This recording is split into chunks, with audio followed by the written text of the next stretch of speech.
Hello everyone, so let's try to install Messenger macOS app.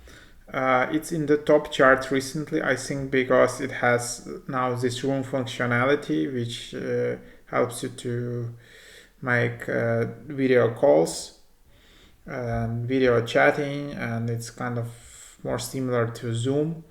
So just tap get and install.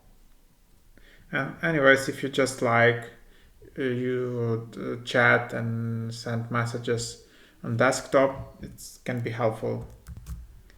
Yeah, so I just entered my password for Apple ID, and after that I'll just need to wait.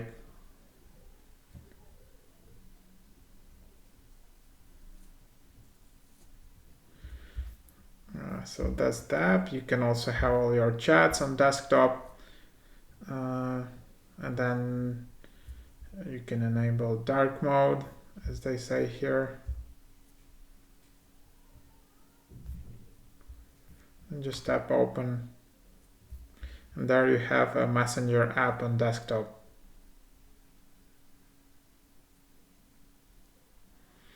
And then I guess you just need to sign in with Facebook, and you should be good to go.